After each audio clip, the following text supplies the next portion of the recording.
Hope TV is where you look and live, with an excellent selection of the best Christian programming consisting of local and international content, of inspirational stories, talk shows, Bible commentary, youth, health shows, children entertainment, contemporary gospel music, extended times of worship, live broadcast, news, movies, drama, Christian ministry programs, and so much more. Hope TV is another quality service from Christ is the Answer Ministries, with over 45% of authentic and credible local content every week. Hope TV is a sister station to Hope FM, Kenya's leading Christian radio station, with footprints across the country. Tune in to Hope TV, where you look and live.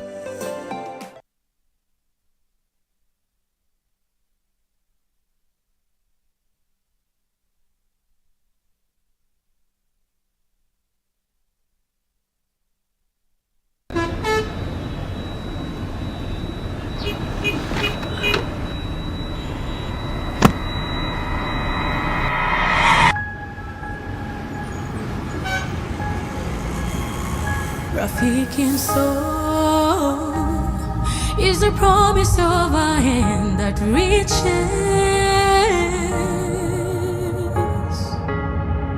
and goes beyond what angaza tumaini kote.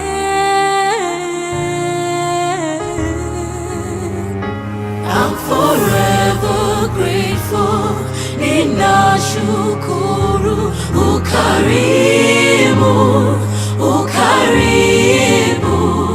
I'm forever grateful, ninashukuru ukarimu, ukarimu.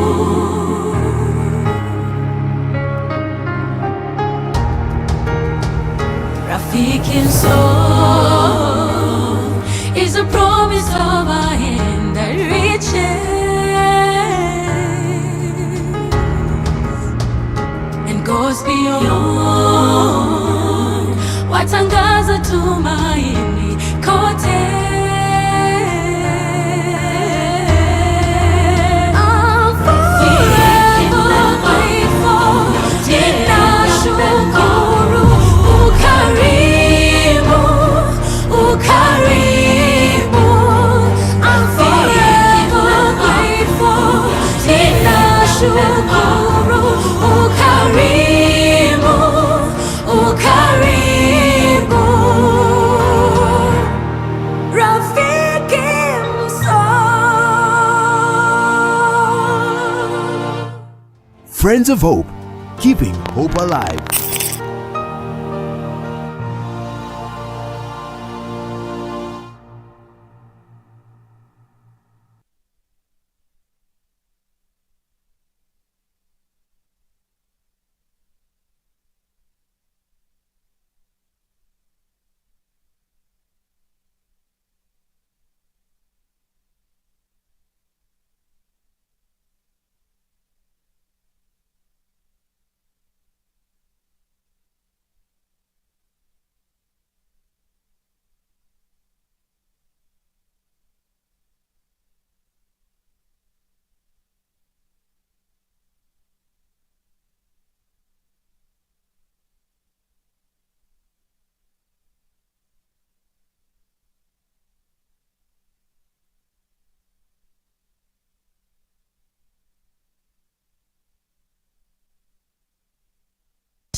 Welcome to the world of Hope Media, a media unit of Christ is the Answer Ministries that is committed to spreading the gospel of our Lord Jesus Christ through the transformative power of media. Hope Media is dedicated to utilizing various forms of media to spread the message of hope, love, and redemption to all people around the world. Hope Media consists of various units that work together to achieve this goal. These units include Hope FM. Hope FM is your #1 Christian radio station, offering you discussions on current day-to-day issues, inspiring music, life-changing sermons, and news updates, broadcasting 80% in English and 20% in Swahili, with listenership of over 12 million every month. Hope TV. Hope TV programming is designed to inspire, educate, and challenge the viewer with wholesome content to reach various demographic groups, children, youth, and adults, both male and female, with viewership of over 24 million every month. Hope Recording Studios. Hope Recording Studios is a state-of-the-art recording facility that offers high-quality recording, mixing, and mastering services. It is designed to meet the needs of musicians, artists, and other creative professionals who require top-notch recording facilities. Hope Creative. At Hope Creatives, we believe that inspiring graphic design work doesn't just happen. It takes the right people with wild, out-of-the-box ideas committed to the same ideals, working together to make it happen. We listen, we learn, we brand. Hope Digital. Hope Digital is a creative digital unit within Hope Media. We are driven by a passion to creatively express ourselves while influencing you with the same creative energy in online spaces and beyond. At Hope Media, we believe that media can be a powerful tool for spreading the message of hope as well as grow your business through advertisements, and we do this with excellence. For more information regarding our services, please visit www.hopemediakenya.org or call us on 0709 861 180. Hope Media. We keep hope alive.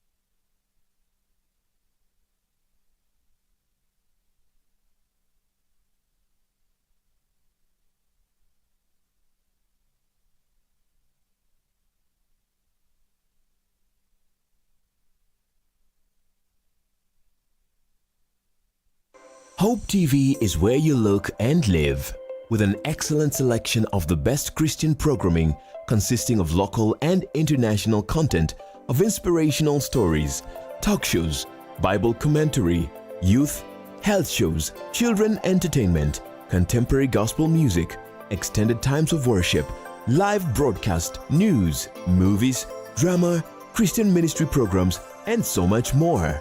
Hope TV is another quality service from Christ is the Answer Ministries, with over 45% of authentic and credible local content every week. Hope TV is a sister station to Hope FM, Kenya's leading Christian radio station, with footprints across the country. Tune in to Hope TV, where you look and live.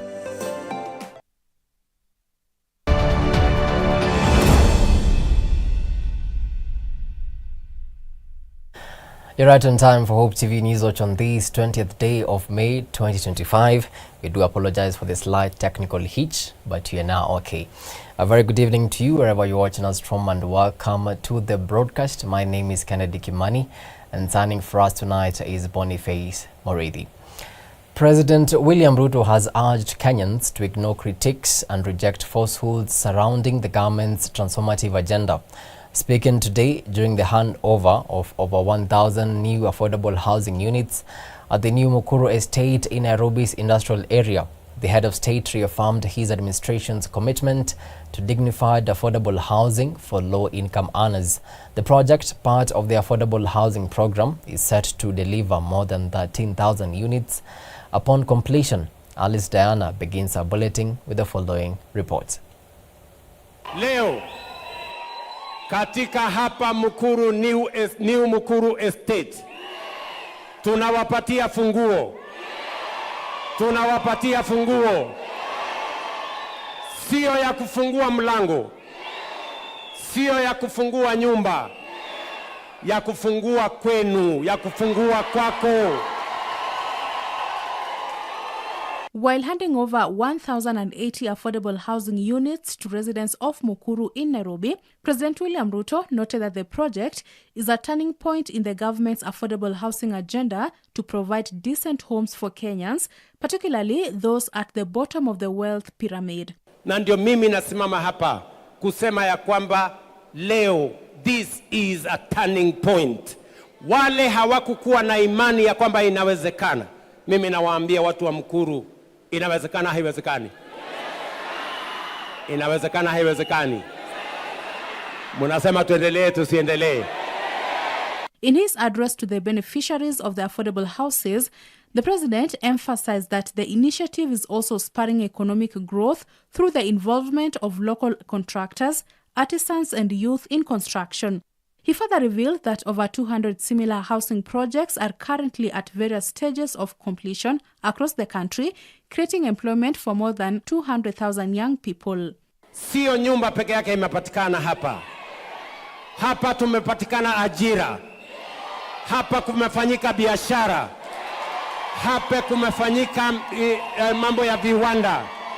Viwanda wengi vijana wamepata nafasi ya kupata pesa. Ni kweli ama si kweli?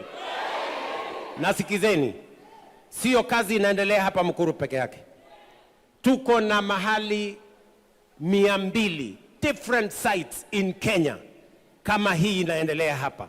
Kutoka Turkana mpaka Kwale, kutoka Lamu mpaka Kisumu. Kuna project kama hizi zinaendelea ya kuhakikisha ya kwamba Wakenya wanapata makao. Mimi nawaulizeni Wakenya ndugu zangu, let us have faith. Tuwe na imani kwa nchi yetu. The head of state also appeared to be responding to his critics just a day after his former deputy, Rigathi Gachagua, claimed that his life is in danger and that the government is plotting to assassinate him, vowing that he will not be silenced in his mission to see that President Ruto is removed from office in the 2027 general election. Kuna watu wa kazi bila break na kuna watu wa siasa bila mfululizo. Nyinyi ni watu wa kazi bila break ama nyinyi ni watu wa siasa mfululizo? Nyinyi ni watu wa kazi bila break. Ati mnasema nyinyi watu wa kazi bila break. Mnasema kazi bila break. On their part, the new homeowners expressed their joy and gratitude, stating that nothing compares to the pride of owning your home. The new Mukuru estate is a flagship project that is being implemented in phases. Once complete, it will have 13,248 housing units. The development comprises 5,616 studios, 3,024 one-bedroom, and 4,608 two-bedroom apartments, tastefully designed and equipped with modern amenities.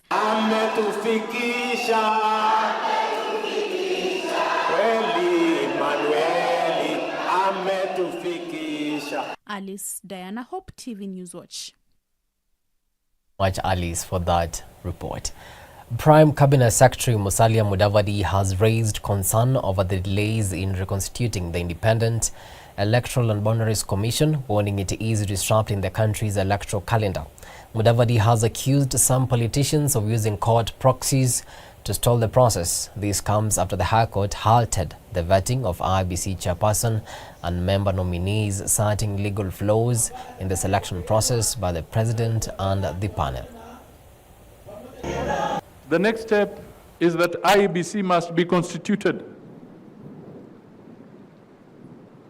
IEBC, the formalities have been processed, wamesukuma, watu walifanya interview, ikawa in public, ikawa hadharani. You watched, some of you watched on TV. You watched the people being interviewed. You yourselves as Kenyans, you know out of those interviews who performed well and who did not perform well. There was a panel that went through the process. A decision has been made. The names are now before Parliament. Parliament has even issued a notice when they were receiving the names that if you have any material information that would make it impossible for any of these candidates whose names are here, please bring that evidence. It is there. It's a process, step by step. Lakini we are seeing people who are getting worried. They want to delay elections. Kenyan activist Boniface Mwangi and the Ugandan journalist lawyer Agatha Atuhaire have been deported from Tanzania days after their arrest in Dodoma. According to Tanganyika Law Society President Boniface Mwabukusi, the two were deported from the country under the supervision of Tanzanian immigration officers. Mwangi had traveled to Tanzania to attend the trial of opposition leader Tundu Lissu, but was arrested on Monday over claims of irregular entry. Their detention sparked outrage among Kenyan human rights groups who accused Tanzania of violating East African Community protocols on free movement and demanded their immediate release. Our own citizens, Kenyans, have gone to Tanzania to observe something that is legal. They were not there illegally. They declared what they were there for. There were many. So even singling out one raises suspicion. Why him? Why have they investigated everybody else that was there? What did they say? Did their stories check out? Did everybody that go into Tanzania yesterday to observe say that they were there to observe? And why were they allowed and why was Boniface not allowed? We are East Africans. Yes. We are Africans. Yes. We have the right to visit Tanzania anytime. Yes. And Tanzanians are also free to visit Kenya like they are doing now. They are living here and doing business here in Kenya. Yes. We, the wananchi of East Africa, have got no problem with each other. Yes. It is the presidents of especially these three countries who have got a problem with the wananchi of Jumuiya la Afrika Mashariki. And when you see leaders acting accordingly, then that means that they have something to fear. They cannot repress people anymore. What happened in Kenya last year is resounding not only throughout East Africa, but the rest of the continent. And there is only so much repression that you can do before people have enough. East Africa community.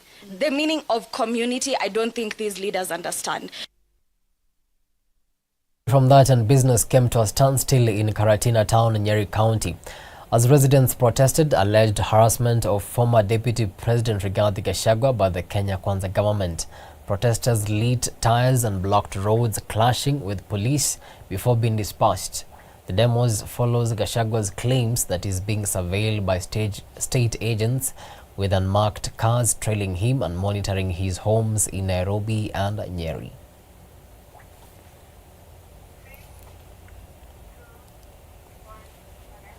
The Medihill Group of Hospitals has turned to the courts seeking clarity on how sensitive patient and donor data will be handled by the Independent Investigative Committee probing alleged kidney trafficking at the facility.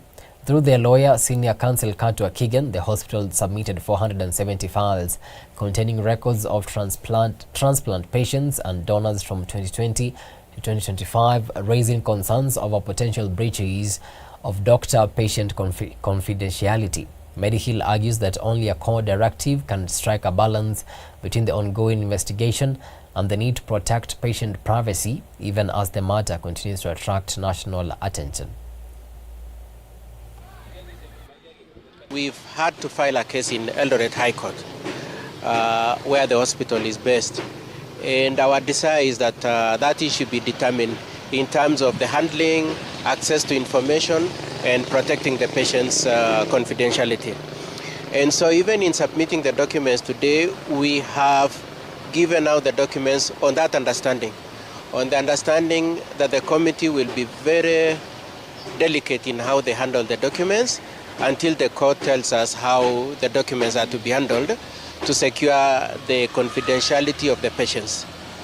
The case has been filed by Medihill on behalf of the patients who are their customers, or otherwise their patients.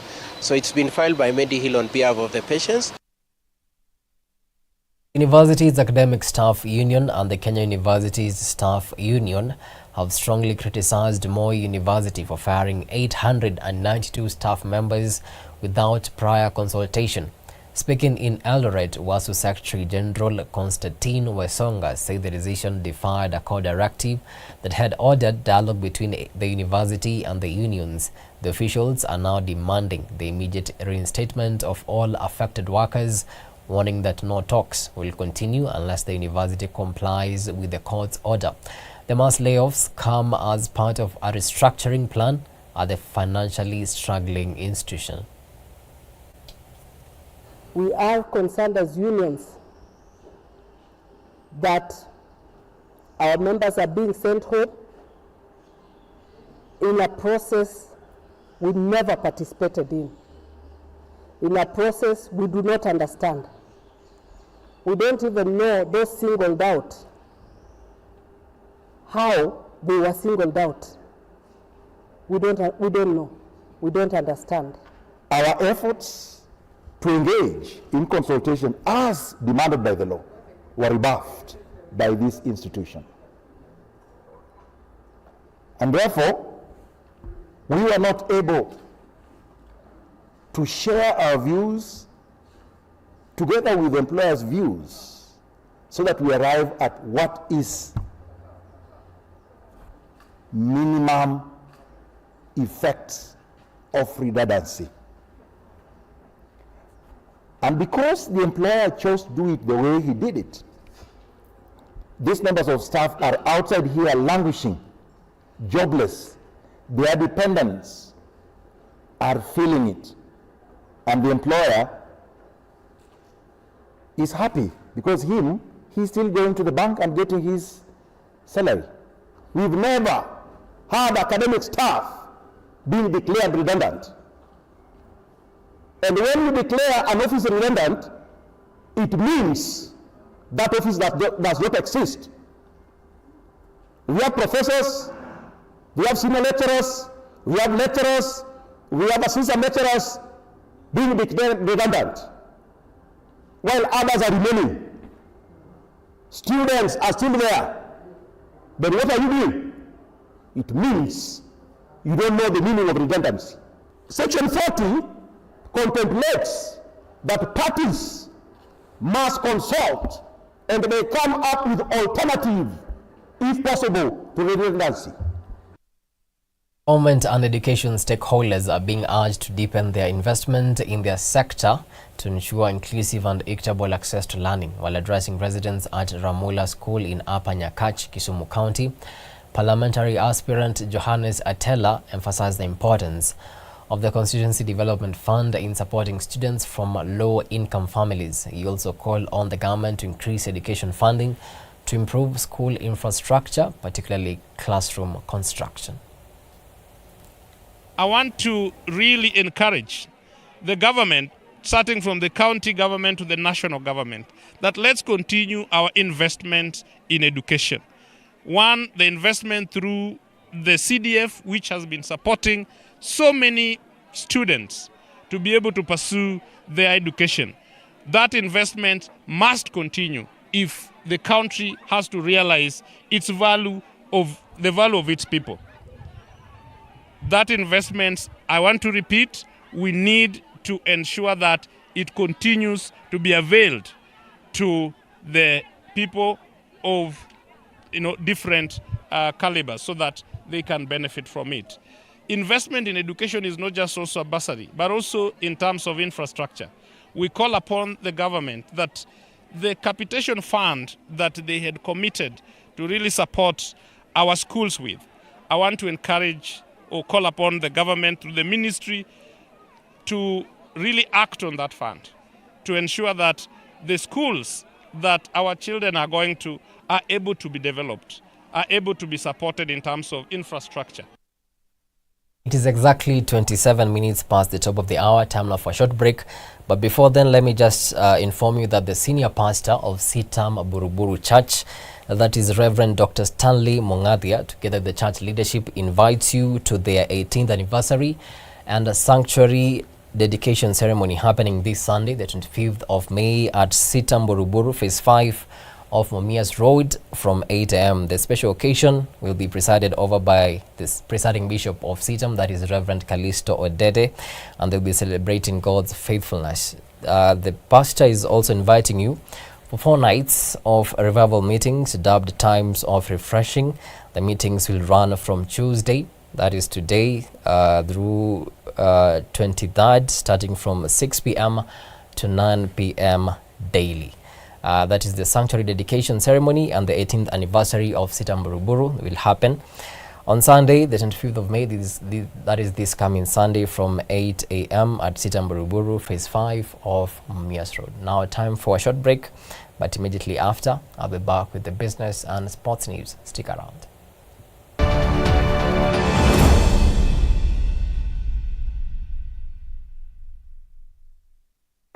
Going back to the heart of worship. Whether up the mountain or down the valley, we were created to worship God. Enjoy carefully selected worship music every Wednesday all day long.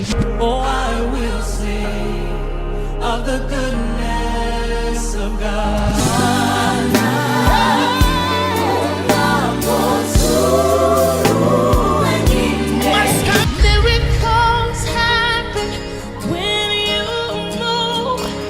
We take it a notch higher with more worship music. Every Wednesday is Worship Wednesday. Only on Hope FM. Listen and live. Thank you for tuning in to Hope TV, your go-to channel for hope, inspiration, education, and wholesome entertainment. At Hope TV, we are committed to knowing God and making Him known through powerful media content. We truly value you and are dedicated to serving you better.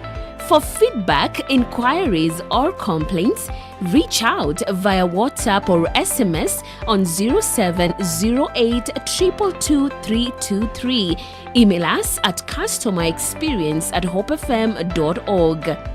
Hope TV, look and live.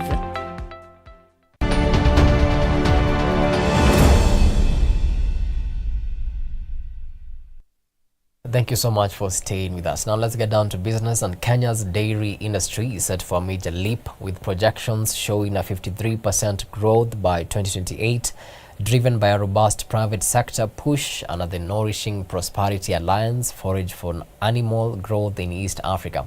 The NPA Forage Consortium, made up of global agribusiness leaders and research institutions, is anchoring this growth on improved access to climate-smart, nutrient-rich forage for small-scale farmers.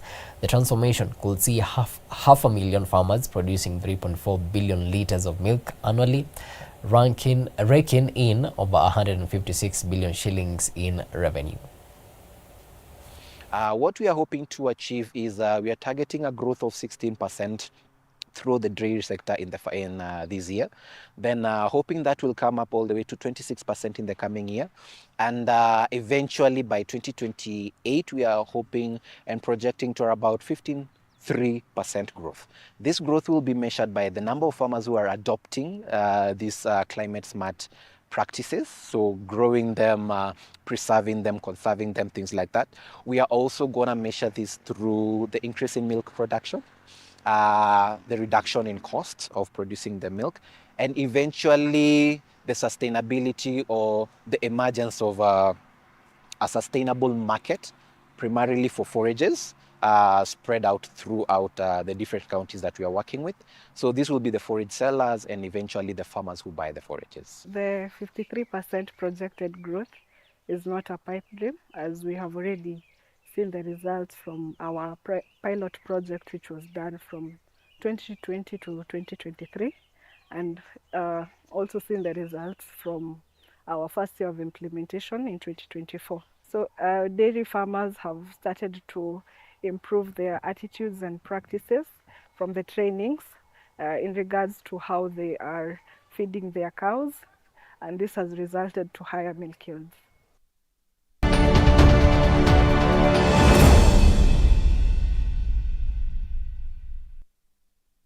To some sporting action now. Gor Mahia FC have parted ways with head coach since Sinisa Mihik by mutual agreement after just 3 months in charge. The decision follows a string of poor results and a growing tension within the camp, including a reported fallout with senior players and the technical bench. Mihik leaves with a record of 8 wins, 5 draws and 2 losses in the league, but recent form has derailed the club's title push.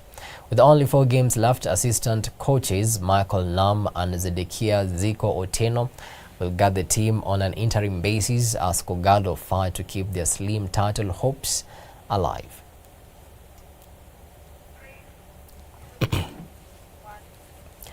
We finish off with Absa Bank Kenya has announced a 60 million shillings investment to boost the country's 2025 athletics calendar. The bank has confirmed that part of this funding will go towards the title sponsorship of the upcoming Absa Kip Keino Classic, one of Africa's premier track and field events. This year's edition of the Kip Keino Classic is slated for May 31st and will be held at the Ulinzi Sports Complex in Lang'ata, Nairobi. Organizers promise a world-class lineup featuring both elite Kenyan athletes and top international stars. Sports builds brands and brands build sports. So on the financial side, as I've said, we've invested over 1.3 billion shillings in sports. This partnership with Athletics Kenya has gone on for the past 6 years. This is sustainable investment, and we are very proud of the achievements that we both have been able to make in the athletic space. It's a world-class event, and this year alone, we have invested over 60 million shillings with Athletics Kenya. We started off with the Absa Sirikwa Classic in February. We are now gearing up for the Kip Keino Classic, and we have various engagements with the youth with Athletics Kenya across the country. As we get excited about this, we also promise that a new list of athletes from Kenya. I'm sure you have all heard about these youth camps and so forth. Apart from what Bonagorira said and on Ferdinand Omanyala, we have a new crop of athletes that are coming up, and we would like to expose or to bring them on this particular area. And so we confirm that we have already over 200 top athletes that have been said, and those includes the new athletes from Kenya. It is part of the program that we have got as the youth program for this country. And Bwana Waziri, if you don't, any institution or any federation that doesn't have a youth program, then doesn't have a future. Well, with that, we come to the end of our news tonight. But before I conclude, let me inform you that the senior pastor of Sitamburuburu Church, that is Reverend Dr. Stanley Mongathia, is inviting you to their 18th anniversary and sanctuary dedication ceremony of the Sitamburuburu. They actually have a new building, and Sanango Jitapita fellowships at Sitamburuburu, and he's very happy. He's actually saying the church is very humongous. So the ceremony will be happening this Sunday, the 25th of May, from 8 a.m. The venue, Sitamburuburu, Phase 5 of Mumias Road. And actually they have 4 nights of revival meetings which began today from 6 p.m. to 9 p.m. daily all the way to this Friday. So if you're available, you can hop in and fellowship in the revival meetings. Well, with that, we come to the end of our news tonight. Many thanks to you for making time to watch Hope TV Newswatch. We really do appreciate the value of your time. On behalf of the amazing team that made this bulletin a success, have yourselves a blessed night. My name is Kennedy Kimani, and signing for us tonight has been Boniface Moredi.